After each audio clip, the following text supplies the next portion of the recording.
Hello नमस्कार दोस्तों आप सभी लोगों का स्वागत है आपके अपने यूट्यूब चैनल में। दोस्तों आप सभी लोगों के लिए नया रिक्रूटमेंट निकल के आ रहा है, नई वैकेंसीज आउट हुई हैं।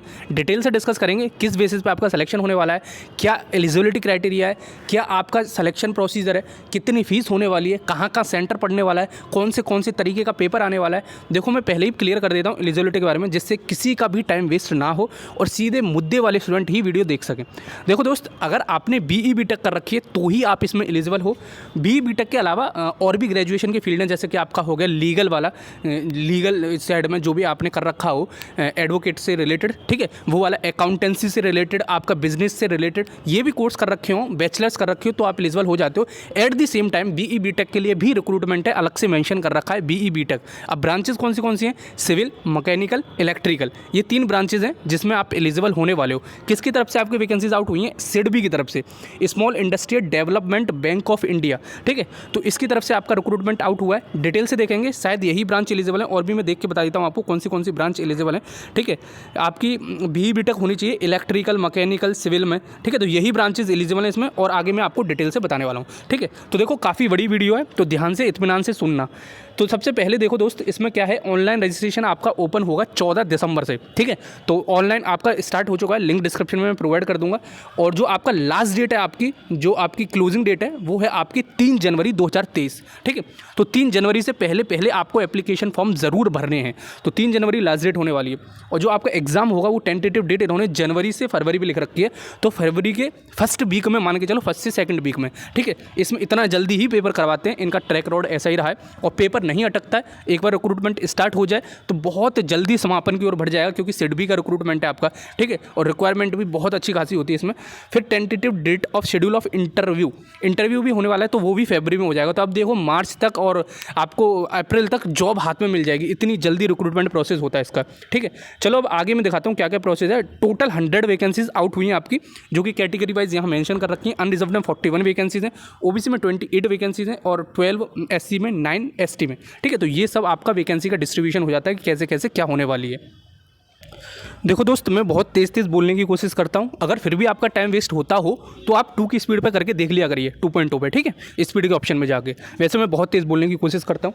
और देखो यहाँ पे और भी, जैसे नीचे देखोगे तो यहाँ पे और भी कुछ मेंशन कर रखा है, जैसे कि जॉब प्रोफाइल क्या होगी, आपको कैसे कैसे क्या मिलने वाला है, जो आप रिजर्वेशन का फ़ायदा लोगे उसमें कैसे फ़ायदा लेना है, आपको सर्टिफिकेट कैसे बनेगा।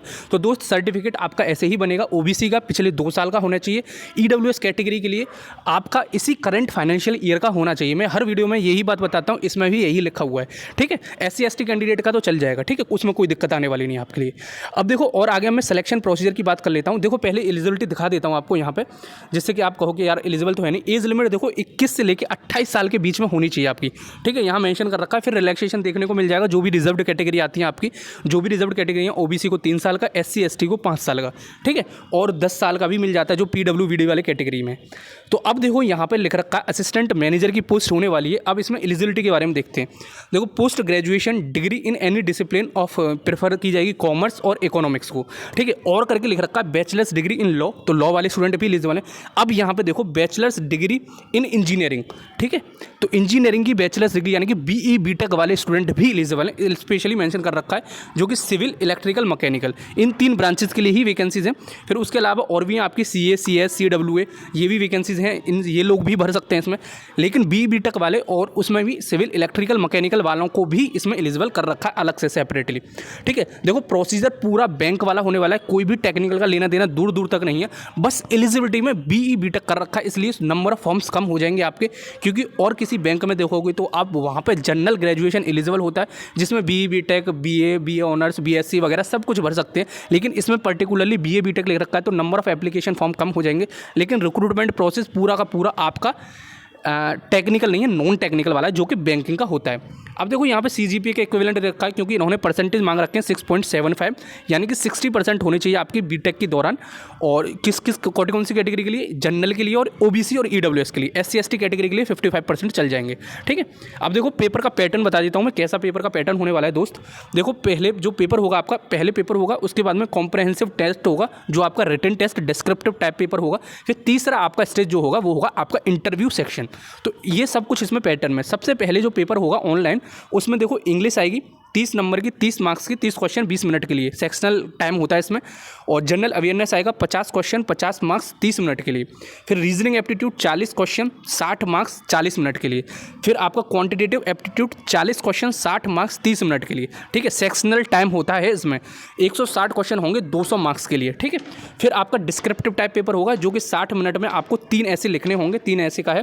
टोटल 250 मार्क्स का होगा, 160 क्वेश्चन हो जाएंगे, 180 मार्क्स 3 घंटे का पेपर होगा, ठीक है। एक ही सिटिंग में होता है ये सारा पेपर। सेकंड फिर उसके बाद में जो आपकी कट ऑफ लगेगी उसमें उसके बाद में आपको इंटरव्यू के लिए बुला लिया जाएगा, ठीक है। यही सब कुछ इसमें मेंशन कर रखा है और कोई भी इसमें इंपॉर्टेंट बात नहीं है। वैसे मैंने सब कुछ पढ़ लिया, आप सभी लोगों को दिखाने के लिए मैंने रखा है। पीडीएफ बहुत बढ़िया, आप चाहो तो पढ़ भी सकते हो। मोस्ट इंपॉर्टेंट बात बताऊं यार, एप्लीकेशन फॉर्म जितनी भी बैंकिंग के एग्जाम होते हैं सब में बहुत ज़्यादा होती है तुआ फाड़। वो सोचते हैं कि भैया हम बैंक है तो सामने वाला जो भर रहा है लोग वो भी बैंक में एम्प्लॉई है। इतनी सारी लूटपाट मचा के रखी है बैंक ने भाई साहब, मुझे लगता है रिक्रूटमेंट निकाल के ये अपने एम्प्लॉइयों की फीस निकालते रहते हैं। देखो फीस दिखाता हूँ मैं भी आपको। SC ST PWD वाले कैंडिडेट्स को 175 रुपीज़ देने हैं, ठीक है। और जो आपके जनरल OBC और EWS ये जो रईस खानदान वाले लोग हैं वो उनको 1100 रुपये देने वाले हैं, ठीक है। तो जो भी जनरल OBC और EWS में आते हैं बहुत रईस हैं वो सब लोग 1100 रुपये देने पड़ेंगे आप सभी लोगों को, ठीक है। और SC ST लोगों के लिए भी भाई साहब फ्री होता है और जगह पे, यहाँ पे इन्होंने उनको भी नहीं बख्शा है। 175 आपसे भी निकलवा लिए भाई साहब SC ST वालों से। तो क्या ही बताया जाए, स्टाफ वालों के लिए भाई साहब, स्टाफ जिनके पास में बहुत सारे पैसे होंगे क्योंकि वो बैंक में काम कर रहे हैं उनको नील मतलब मज़े लो। तो भाई साहब यही है आपका। और अप्लाई कैसे करना है वो आपको आता ही होगा, मैं क्या ही बताऊँ। आपको फोटोग्राफ चाहिए और आपके कैपिटल लेटर में साइन नहीं होने चाहिए, रनिंग हैंड में होने चाहिए, यही सब लिख रखा है। ऑनलाइन आपकी लिंक मैं प्रोवाइड कर दूंगा, देखो इस साइट पे आपको मिल जाएगी। वैसे मैं डिस्क्रिप्शन में प्रोवाइड कर दूंगा कैसे करना है आपको, क्या वहाँ पर जाकर डायरेक्टली कर लेना, ठीक है। ऑनलाइन ही पे करना है आपको। तो आई थिंक आपको सब कुछ समझ में आ गया और तो कुछ मेंशन नहीं, इसमें फॉर्म भरने का तरीका दे रखा है तो वो आप भर ही लोगे। तो चलो फिर मिलते हैं अगली वीडियो में, जब तक के लिए जय हिंद जय भारत।